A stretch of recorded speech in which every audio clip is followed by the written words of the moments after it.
Anong type mong pakinggan? Ang kwentong engkanto o kwentong ano, tulad ng nasa Biblia? Anong type mo? Kasi may alam din ako. I-share ko rin sa'yo ang nangyari sa akin dun sa amin. Nung ako'y maliit pa. Doon sa tinirahan namin, maraming engkanto doon. Mga kasing laki ako sa'yo, ganun. Yan, ganyan ako kasing laki sa kanya noon. Tapos, may kuya ako na sinundan ko. Siya mismo nakakita. Ako din. Naglalaro kami ng, alam mo yun, di ba yung, yung ganyan? No? Tapos, hindi. Kasi ikot-ikot ka. Diba yun? Yung laro sa Bisaya, diba? Diligan mo ng lupa ang tubig. Yun, ang ibig sabihin, kailangan nasa gitna ka lang dun. No? Pag nahawakan ka, taya ka. Alam mo na. Iba naman yung piko. Iba yon kasi meron yung drawing. Tapos, Nagawa rin po namin yun eh. Nandun kami sa tapos, ngayon, Bin! bigla akong nadapa. Nadapa ako bigla, tapos nakita ko yung puti. Nasagi ko pala. Nakaputi siya. Yung prinsipe. Nasagi ko pala siya. Engkanto yun. Tapos nawalan ako ng malay. Ganun ako. Tapos hanggang sa nakita pala ng kapatid ko yun. Yung sinunod kuya ko. Talagang katakot-takot ang murang ginawa niya. Kasi nga sa nangyari sa akin, sabi niya ganun. Ba't hindi na kayo umiiwas dahil hindi ka namin nakikita? So, maglalaro man talaga kami. Kasi dito kami nakatira. Oo, gabi. Maglalaro man talaga kami, lalo na yung mga kapatid ko. Tapos, yung maliwanag ang buwan. Ako, yung sarap maglaro pagka maliwanag ang buwan. Pero, ingat ka. Kasi, gumagala sila.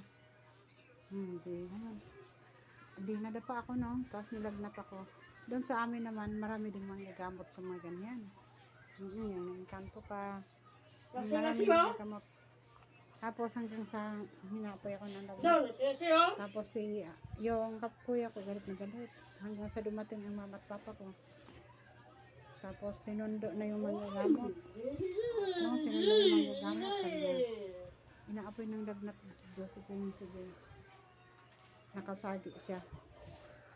So, ito lang, ipainom mo itong tubig. Nilagyan ng orasyon para hindi na makalapit ng lugo. Tapos yun na.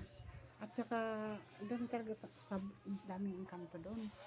Doon sa amin kasi ng mga punong kahoy na eh. Tapos pagkagabi na, tatakot ka na pumunta doon sa daanan. Kasi may lumilito. Tapos may mga aswang, gano'n. Doon sa amin, kakatakot din sa Bisaya. Pero ngayon daw, hindi na daw. Hindi na kasi nasa iba ka na. Patay na daw ang mga dating aswang. Hindi natin alam. Kasi nauso naman sa lugar namin, lason. Lason. Yung lason, pag Kinain mo, mamatay ka. na walang inilalagay, yung lason na yun, nagmula sa orasyon. Hahawakan lang yung Kaya nga doon sa amin, bawal hawakan ng pandan. Hindi man pwede hindi magtitinda ng pagkain. Ang nagtitinda ng pagkain, sa totoo lang, hindi yun nila alam na marami na nakakain ng paninda nila. Mayroon na palang lason. Marami nang nalalason. Pag aso ang kumain, nalalason din. So ngayon, ang ginawa ng may nakita din ako minsan. Hahawakan na yun. Pero wala lalagay, hahawakan yung pagkain. Magkano to? Kaya ko ito may akin na to.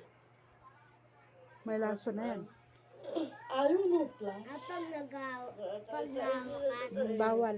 Kaya nga, pag ikaw nagtitinda, kailangan, wag ka magtinda, alam mo kung ano ang mayroon sa bayan na yan, napatakaran. Kasi, minsan nakita ko tapos, na malayan ko kinabukasan, patay na. Ganun ang uso rin sa Bisaya.